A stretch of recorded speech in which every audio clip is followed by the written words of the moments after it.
Hi, and welcome to This Week in East Brunswick. This week, the township celebrated Arbor Day and received the Tree City USA Award. The annual agricultural fair at Rutgers was a success again this year. Local chiropractors share tips on how to use lawn tools correctly. Amy Fisher of East Brunswick Public Schools talks about the upcoming college fair. And Doug Halverson continues his 5-part series on reading, facts, and fictions. These stories and more are coming up, including information about the Memorial Day Parade, the latest production at Playhouse 22, a consumer tip from Adrian Eisner, and financial information from Paul Hansen. But first, here's next week's program schedule on Channel 8. Monday morning at 10, join Lenore Kulik for Look Great, Feel Great, followed by stories from the library at 10:30. Tuesday evening at 7:30, watch In Print, and at 8 o'clock, it's Sports Talk with John Megliaro. Wednesday evening at 7:30, Dolly Basta hosts For Art's Sake, and the Piscataway-produced The Arts runs at 8 o'clock. Thursday, This Week in East Brunswick is on at 7 and 8 o'clock, with EB People in between at 7:30. Watch the Community Bulletin Board for more details and the Saturday program schedule. At East Brunswick's Arbor Day celebration on Friday, the township was named Tree City USA in recognition of its commitment to tree preservation. Regional Forester Charles Albert made the presentation. One day, a very old man left his house early in the morning and returned several hours later with a sapling. The sapling was half as tall as we are and as thin as a wooden pencil. The old man began planting it at the roadside in front of his house. He worked slowly because he was old and because he enjoyed the work. As he planted, a neighbor came by and looked at the tiny sapling. "Why, you silly old man," the neighbor laughed. "You're wasting your time planting such a small sapling. You'll be gone before it grows large enough to fill this space with beauty and shade." "You're correct," the old man calmly replied as he continued working, "but I'm not planting this tree for myself. All my life I've had fine trees to look at and walk under because when I was young, the old people planted trees. Now I plant a tree for those who come." I think that kind of sums up what East Brunswick's doing. A lot of tree planting. It's their 12th year as a tree city. They're the third oldest in the state. And I'd like to present the flag wherever he went to. Council President. Mr. Hudak. On behalf of the National Arbor Day Foundation and the State Forester, here's your this year's Tree City flag. And I hope you keep up the good work. I'm sure you will. Joining us today is East Brunswick Township Council President Joseph Hudak to say a few words. Mr. Hudak? At the next council meeting on April 30th, or it should be about May 30th, I am proposing that the Township Council adopt an ordinance that requires every builder who removes a tree over 4 inches in caliber either replace that tree with trees of equal biomass of 2.5 inches or better, or make payments of an escrow fund to the township. This will establish a tree bank from which the township can plant trees. There is a precedence for this already on a statewide level for construction on wetlands. When there is no alternative but to build on wetlands, a new area of wetlands must be created in another region designated by a statewide bank. Thousands of trees were destroyed during our recent runaway development. This must not happen again. We must be a conservation generation. With this ordinance, we'll never lose another tree to a developer again. This ordinance will help us and our children enjoy a better and greener future here in East Brunswick. Thank you very much. Judith Lebline spoke about the importance of trees in the township.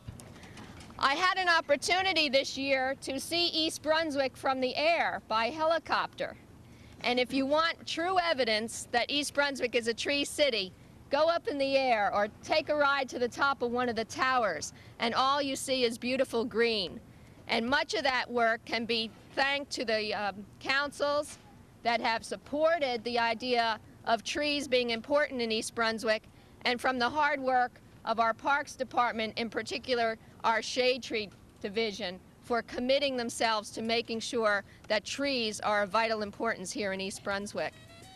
Several groups were recognized for their efforts in preserving trees in East Brunswick. These groups donated and planted trees within the township. A flag-raising ceremony was also held to display the Tree City USA flag.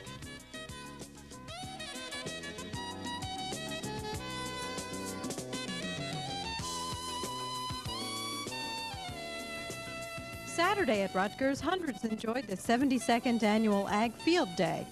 Festivities began early in the morning and included several events such as animal shows, hay rides, demonstrations, field events, entertainment, and of course, food.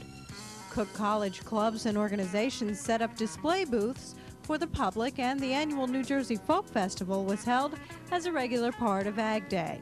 Concerts, square dancing, crafts, demonstrations, and food were a part of this event held on the lawn of the Eagleton Institute. Several class reunions were also held during Ag Field Day. Those who were uninterested in walking around were able to join the 5K run sponsored by the Ag Economic Club. Many programs, displays, and events were sponsored by departments within Cook College. Ag Field Day is traditionally a fun-filled and educational event for all. For information about next year's agricultural fair, contact Cook College of Rutgers University.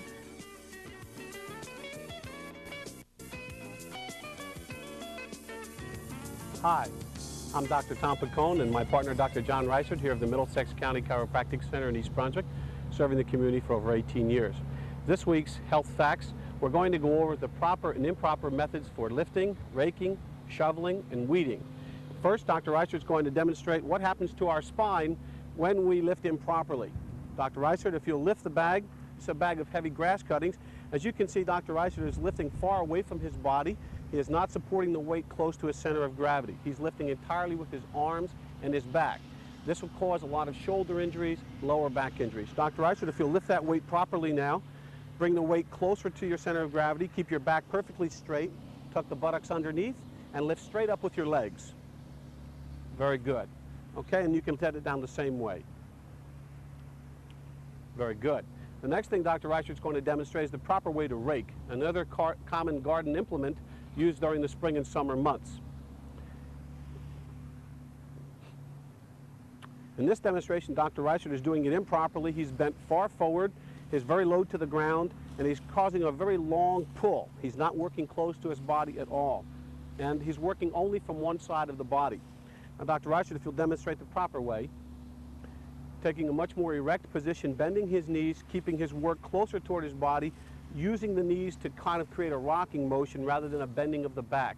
Also, Dr. Reisert will change hands and rake the opposite side so that all of the spinal muscles are getting utilized equally. Okay, Dr. Reisert, if you'll demonstrate shoveling now. In shoveling, much the same mechanics are involved, where Dr. Reisert will first shovel incorrectly, bending from the back, bending very low to the ground, and lifting the weight very far from his center of gravity, and twisting the weight, throwing the dirt behind him. Now, if you'll demonstrate the proper way, Dr. Reisert, by bending your knees, keeping your back straight, taking the shovel very close to the body so the weight stays very close to the center of gravity, and turning to deposit the load. Thank you. The last thing Dr. Reisert will now demonstrate is weeding. An improper way for weeding would be to bend from the waist, as Dr. Reisert is doing now, using only the one side of the body. The weight is having to be supported by the lower back spinal musculature, and he is just in a very, very prolonged, strained position. Now, in the correct proper position, Dr. Reisert will squat, support his weight on his elbow and on his knee, work directly in front of him, and it's a very comfortable, less tiring position and less prone to injury. Thank you, Dr. Reisert. This is Dr. Tom Picone and Dr. John Reisert for this week's Health Facts.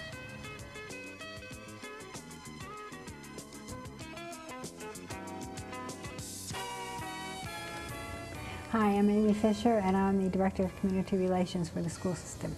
Today I'm in the studio at the library with Kurt Lippincott, who is our college counselor, and Dr. Frank Lopresti, who is the guidance department chairperson in grades K-8 through 12. Kurt, we have big events happening on May 7th and 8th. Could you tell us what's being planned for those days?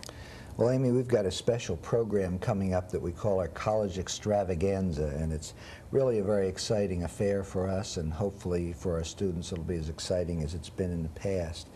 We invite these schools to come here so that we can know a little bit more about them and they can know a little bit more about us. And it kicks off on Monday morning with a session at the Sheraton, which is our headquarters, with a student panel, which is always one of the highlights, talking about their experiences in the college admission process. And then we bring them back to the school, so they do some classroom visitations and some building tours. And a new part of the segment this year is we're having counselor workshops. We're inviting our colleagues from some of the other schools in to share the information with the counselors and ourselves of various important topics in the college admission process. Another thing we're doing this year, which we're very excited about, is we're doing a workshop on teacher recommendation writing.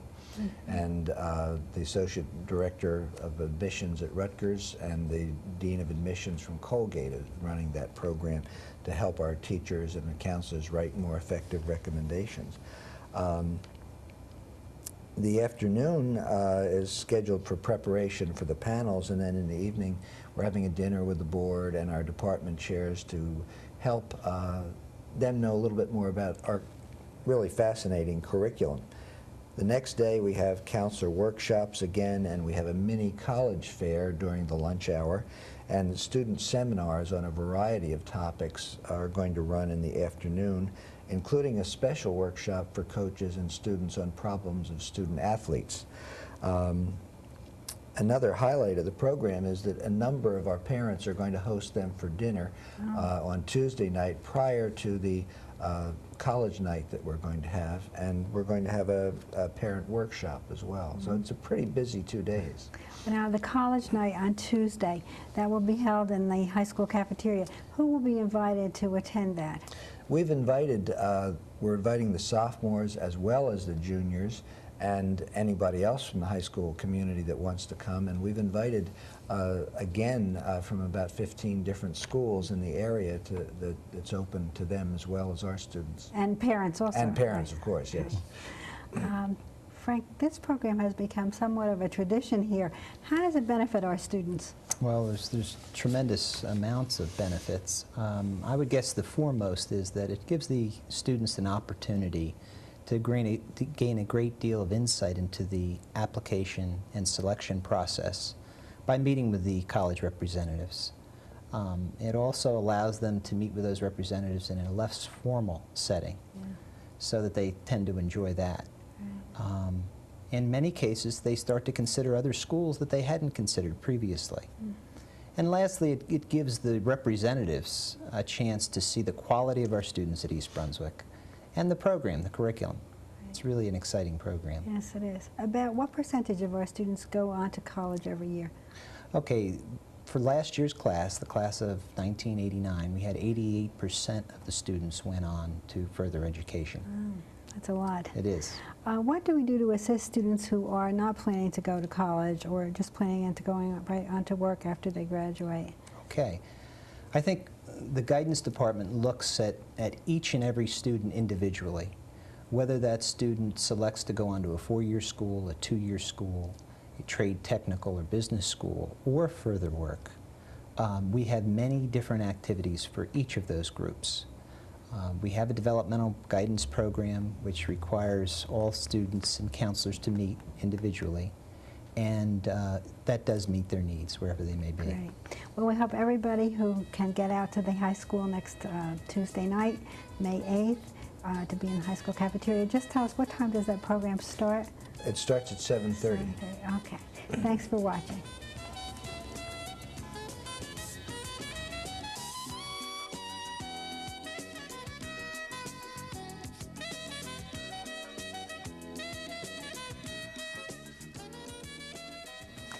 Dr. Kling, thanks for returning for this second in our series. In this session, we'd like to get some clarity on how reading is measured. Can you say something about that? Doug, there are a couple of ways. Broadly speaking, the two main ways are through standardized or objective tests, and then or formal tests, and informal or subjective tests. The most widely used in the country are objective tests, and they are commonly assessed by 8 major tests. Most of you will be aware when I say some of these names. I believe in East Brunswick they use the Comprehensive Tests of Basic Skills, the CTBS. They used to use the California Achievement Test, for example, or the CAT test, or the Stanford Achievement Test. Those are 3 very widely used tests. And there are other versions of the same thing. Then there are these informal tests, where you have the kids read out loud, and you make up a test based on whatever materials they're reading in class, and you literally take an online reading of their oral and silent reading of the materials that you're actually using in class. Why is it important to measure reading? Well, there are several reasons for it. One is the much used word accountability. That is, how am I doing? How's the school district doing? How's the teacher doing? How are the schools comparing with each other? Is there growth developing? What kind of growth? Is it slow? Is it fast? And are kids making it? Some kids are not reading very well, so for learning purposes, you have to sort some of those kids out and develop specialized programs for them. So the truth of it is that really there are at least 2 reasons to measure reading then. One is to measure how the child is doing, and one then is to measure how the system is doing. Yes, I think you've hit it right on the head. But altogether, they're supposed to help us improve our teaching and our learning. That's, I think, the bottom line. But these other things sometimes get in the way. And they drive what is happening in the particular school setting, because people want to show that they can do well. But we have a localized school system. We have 15,000 school districts. We have almost 600 in New Jersey, and they're not all the same.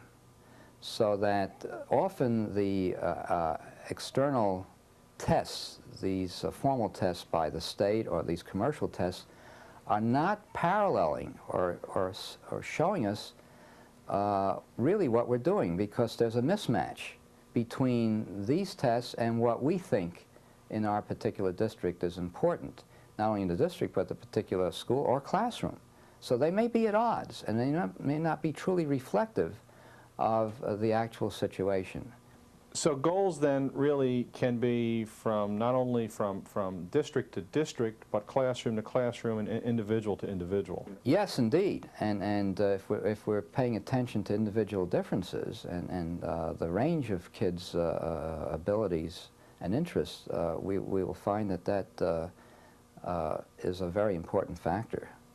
These measurements that you've been speaking of you've identified both formal and informal.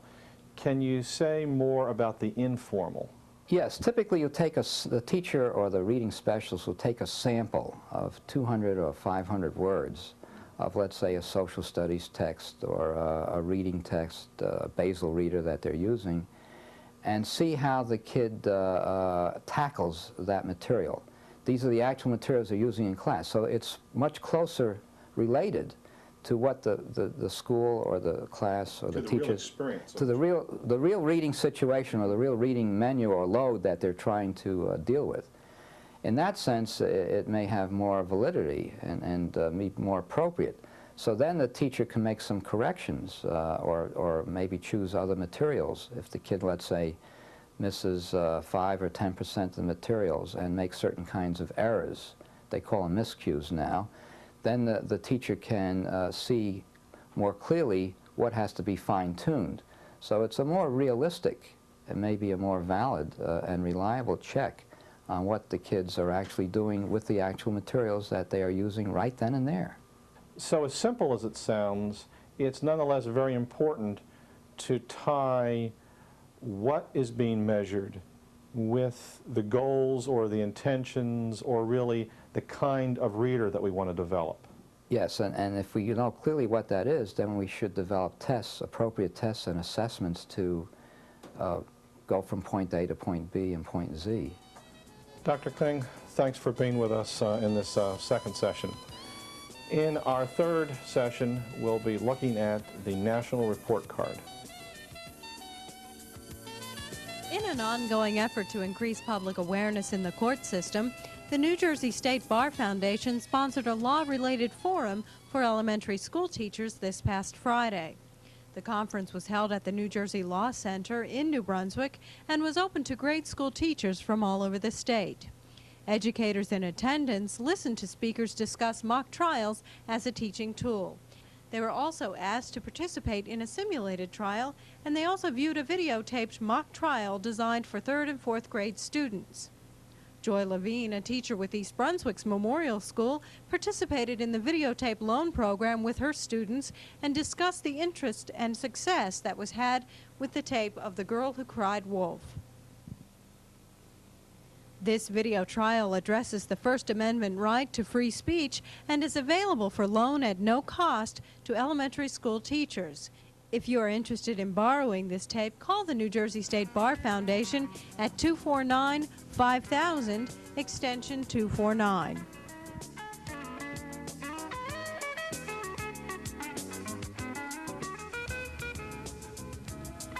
Hi, I'm Judith Lebline, Director of Recreation Parks and Community Services, and I'm here today to talk with Councilman Ira Oskowski a little bit about the Memorial Day Parade, but behind the scenes a little bit about funding. Ira, you were pretty much the idea man behind the concept of fundraising for the parade. What brought that to mind? Why did you feel that was important? Judith, I felt it was very important because I felt the residents in this town and the commercial establishments in this town wanted to take part in the fundraising of this parade. They didn't want it to come out of the budget and therefore the taxes. They actually did want some input. So we set up several different sections so they can participate. And what basically we set up was 5 different sections. A $1,500 division sponsor, a $1,000 platinum contributor, a $750 gold contributor, $500 silver contributor, and a $250 bronze contributor. Anybody over that's contributing $250 or more will receive a commemorative poster from the Township of East Brunswick. Well, I think that's a great plan. Has the response been good?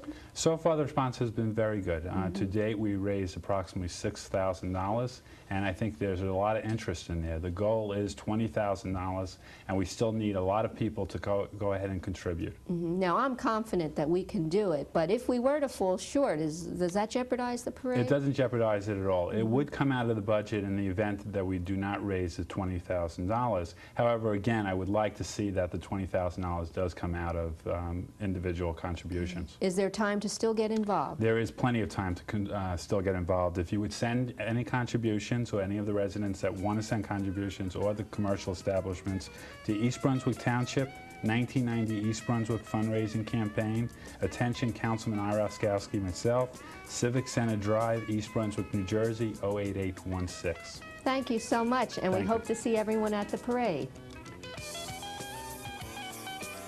Hi, I'm Dolly Vasta, and welcome back once again with your arts update for this week. I'm at Playhouse 22, and sitting next to me is Mary McGinley. She is the director of Play It Again, Sam, which opens this week at the Playhouse. Mary, tell me a little bit about Play It Again, Sam. You know, I never did see it. Oh, I'm really surprised that you didn't see it. Well, we can chalk it up to sheer stupidity. It was a very big hit on Broadway. It starred Woody Allen and Diane Keaton back then, and it's a very funny show. It was one of his biggest hits. I told the Playhouse that I wanted to direct this show when I heard that they were doing Play It Again, Sam, because I felt that there was a real identification there for everybody. Everybody can understand someone who's broken up a relationship and trying to figure out what's the meaning of life or whatever.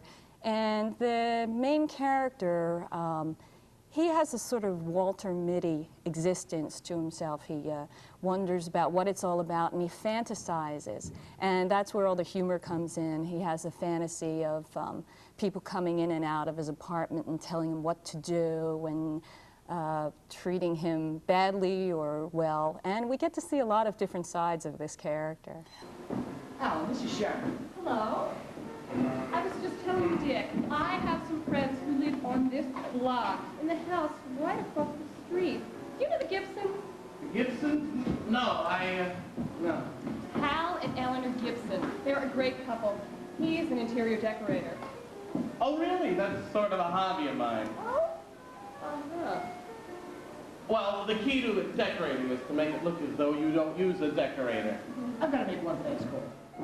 Boy, that was a great piece. Yeah, they're funny. That's going to be a lot of fun. You know, I can hardly wait till Friday night till the opening. Now, let's see. It opens May 4th, and it runs through June 10th. But it is not open, the Playhouse is not open Memorial Day Memorial weekend. Day, yeah. Right. So, for all of you out there, listen, don't forget, this is a funny show.